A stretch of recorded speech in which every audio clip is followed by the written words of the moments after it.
Hey, what is going on, guys? Tony here, CCxRC, and today we are going to start our Freestyle RC build here. This is their ZEI chassis with their aluminum axles and their transmission already installed in here. The axles do not come complete, so that's part of what we have to do the build on. We do have to do electronics, body, but we're also going to paint up a driver, put them in there. So the axles that we use internally are these ones here. They're like Revo drive shafts. The part number for these is 5451X right here. Sometimes you can find them on eBay where somebody's got them off of a truck or something, and you get all four of them in a pack like this. That's how I ordered them. But we do have to cut them down. You'll notice if you look at the axle, your diff goes in here in the front, right there. And when that connects, that is going to be way longer than what we need. So we literally have to take these off and just kind of Dremel or cut the casings a little bit and then just put them back together so that they're a little bit shorter.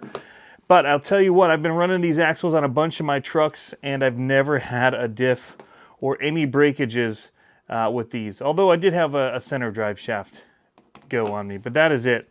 The diffs are here. These are like the T-Max diffs. Emax. He lists on his website which ones to get because there are older and newer versions, and I don't remember which variation you need, but there is a specific one that you do need, and these fit inside the cases, and they'll go right in here. You have your output going out to attach. All of that should be good to go. So these are usually pullouts when you can get them assembled like this already. Somebody's disassembled the truck and put it on eBay. So I have that. You do need to also have some bearings. You need two sets. You need 4 of these 12 by 18 by 4 bearings. And then you also need to have a set of the ball bearings 6 by 12 by 4, like this set right here. I think I got mine on Amazon. I can't remember where I ended up getting those. It does come with a rear lockout that you can use. I'm thinking about whether or not I'm gonna do rear lockout or do forced steer. This is gonna be more of a scale truck. It does have, and what makes this truck unique is right back here. Right here. Mounting from there to there is cantilever style shocks. So your shock doesn't go axle up or here. It mounts right under this point and goes up. So you get a cantilever shock setup. So pretty cool. I did get shocks that they recommended or they listed on their website. And they were from like AliExpress. So they're internal springs. You could use pretty much anything that you want. These are 90 millimeters. And I also have this other set that are 100 millimeter. So you have some that go up front here, and then you've got them in the rear as well. And so I've got 2 sets of each. So I've got 4 90s and 4 of the 100 millimeter shocks. So as we build, we'll see where those go. I'll have to look at the instructions again to see which goes where. But I'm guessing the 90 goes in the rear and the 100 go up front. That's gonna just be my guess based on looking at them here. It looks like I have enough that I can do 2 in the front on each side, as well as in the rear if I can get them on both sides. They've got it so it can be captured here. So you have one of them on here and one of them on there. Same on this guy down here. So you can have dual shocks cantilevered. So it should be really cool, guys. I'm really looking forward to getting into this. We've got a little driver from Garrett that's going to go in there. A lot of stuff going. Let's get out on the road. I got to run up to Hobbytown, get some stuff for this, and also for another build I'm doing up there for that King Sling. So I need to go and get some paint for the rims for that, and I need to get some like testers paint for this thing, just some hobby paint for the 3D printed dude that's going to be inside it. And I've got a body coming from Josh Rhodes that's going to go on here. And I think you guys will know what it is when you start seeing it all come together. But I'm excited about it. Eventually I'll take this out, get it painted. Need to get some chrome paint for that. And a lot of it's just assembly for me. You know, it's built and has everything on it. I just have to literally put in the guts for the axles, the shocks, and a motor system, some kind of power, and we should be off and running. A lot of it's just going to be details. It does actually have the body mounts too, which are Losi ones. I don't know where I set those down. The LOSB 2450. All right, so we're getting ready to head over to Hobbytown. I need to get a few things for this guy. Some paints to paint the driver up, get him in here, paint the motor. So I need some chrome paint, so we're gonna go and get that. And the boys want to get some Legos and Kobe's on the way. So let's do it. All right, first stop. Wally World. There we go. Oh. Hello.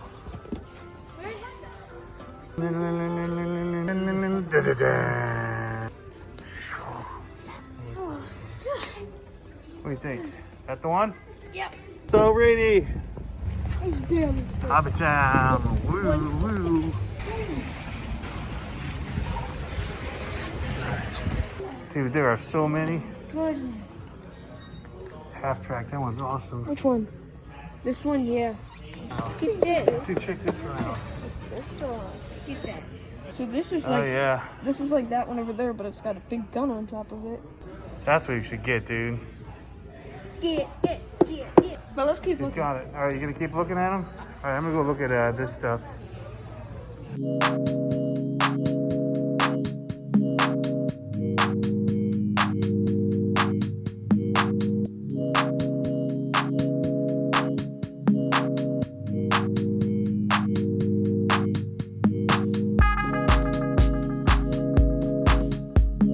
Alrighty guys, here it is, the finished driver.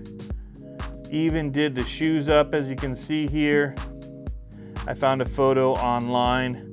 Looked like some kind of a Nike or Reebok that had that blue coming down and then white on the toe and in the heel area. But the Bigfoot, it's more of like a tank, or I don't know what kind of a steering wheel that is. I'm gonna have to find some way to kind of finish it and make it look circular. But I'd actually gotten this with a different project, and so I'm hoping that these actually line up. It looks pretty close, like it should fit in there pretty well. But yeah, it looks really, really cool, and I think it turned out just fantastic. I'm really, really happy with the paint on it. Even did a little bit of the white, like the fire retardant mask that they wear under the helmets.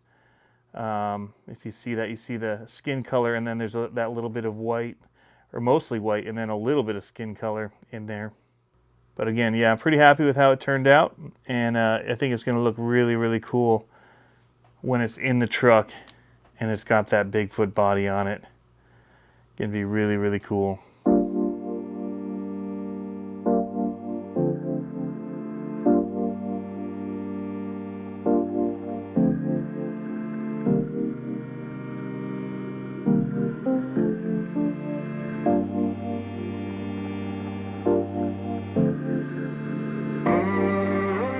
So as you can see, I've done quite a few of the axles to this point. In fact, I'm just on the last one. Thought I'd kind of just go through it with you guys, what I'm doing. First thing is, I'm just taking my knife and scoring all the way around this rubber piece here in order to get it to break free when you pull it off, like so. And then just doing the other side, because when it's in the axle, I don't really want that catching in there on anything, potentially. So just trying to get it so that this is removed and pulling it off. There we go. Now I cut one of them, and it's going to vary, is what I'll say, based on what you're doing. But basically you're taking off on 1 inch on this part of the drive shaft and about 2 inches on the other half of the drive shaft. So there is quite a bit of removal. I'll go ahead and show you guys what I did. I did one of them, found out where it lined up, and then I've just been using a little template here to cut the rest.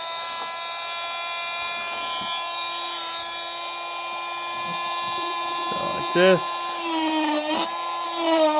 and just spin it. And I will say that using a full-size Dremel works way better and faster, but you get it to this point, kind of knock the excess off it. If you need to, you can easily use a hobby knife or whatever to just clean it up. Kind of straighten out your lines. Once you have a cut like this, it pretty much trims up pretty easily with a knife. If you need to take a little bit more off for whatever reason. But I was using a full powered Dremel earlier and it worked way faster. But just again, quick look.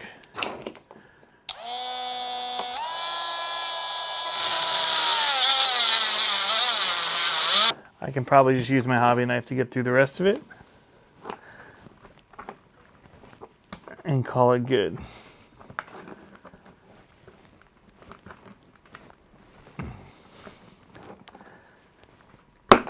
There it went. Now I'll just clean it up. Again, pull off any excess stuff. Now we just want to make sure that we line these up. Right there and there. Like so. And then we're going to find these ones that I bought do have screws in them. If you buy them from Traxxas as just the actual drive shaft, it will not, so you'll have to buy that. But if you buy them on eBay, a lot of times it will come with it. If you buy it as like a Jenny's RC type parted out car. So next thing we have to do is we go to the car here. I'm gonna grab 2.5 millimeter and just start.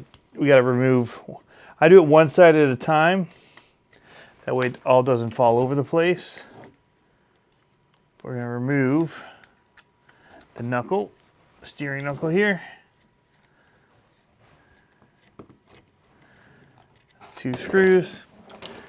And then I just pull it off. And the reason I do it one at a time is that it all just stays lined up. Like so. It'll just hang there. We're good to go. So I do have that hole visible. Make sure our threaded side here is facing the right direction. So when you pop it on here, you see that hole and we'll be able to push it through and line it up. Take that little grub screw pin for the drive shaft, get it in here, try and work it a little bit to find where that hole is. There it is. And then we'll just screw it in. Like so. The other thing that we need are the bearings. We need one of each size to go into the knuckles and some kind of grease for them. I use Utter Butter. It's kind of like a red and tacky. Waterproof. Put the bearings in. The bigger one will go on the inside of the knuckle. Push that in all the way. And then just slide it over. Like so.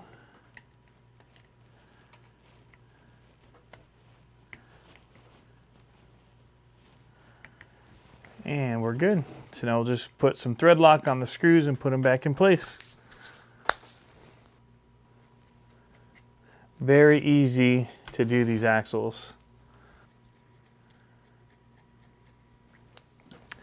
The trick is you put the diff in through the front here by again removing your first one, pull it out of the way, remove the plate, then your diff will slide right in. And now that we're in, we can go ahead and probably should have put this back through before, but we don't need to. There we go.